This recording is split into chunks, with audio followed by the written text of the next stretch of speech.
buying a child a PS5 while below grade level, reading below grade level.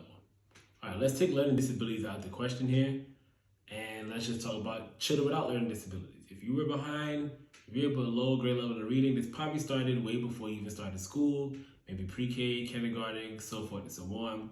That all has to do with the parent and the preparation and doing what needs to be done outside of school to make sure your child is reading on grade level, whether it's investing in a tutor or getting them, extra help, whatever the case may be. That's all preparation. Now, if your child is below in grade level, and reading is a PS5 a great investment to help that child do that. That's the question there, right? And I think we all know that answer. I'm not a parent, but as a child, I didn't get the things that I wanted unless I was taking care of business in school, because that was my only job. We are all raised differently. Next, let's put learning disabilities into question. Now, this having a learning disability doesn't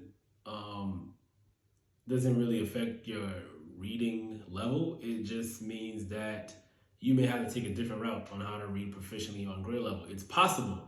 I tutor kids with learning disabilities, and they read just fine, right? It all has to do with repetition and how much you're reading at home and the work you're putting in. Similar to math, the more you do, the better you get. Muscle memory, reps, the more you read, the better you get. I'm not a reading specialist, so I don't know the specifics on how to do that, but I just know the more you read, the more proficient you get in reading, right? That's just reading. I don't know about comprehension. That's a little different. That situation is different because they're not able to read on grade level because of a learning disability. So that situation is a little different. We're talking about the dedication, the dedication towards your education. That's what we're talking about, right? So that post doesn't really talk about that. It's a general statement. So that's why I had to put the learning disabilities aside. That's a little different. Even for that, let's say a child has learning disability and not reading on grade level.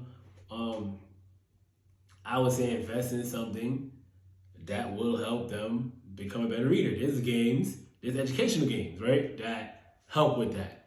I think that'd be a smart investment. But I'm not a parent. I'm not the parent of that child. I can't tell them what to do. But if you do buy a PS5, is that going to help that child become a better reader? That's all I got to say on that. And that's my thoughts.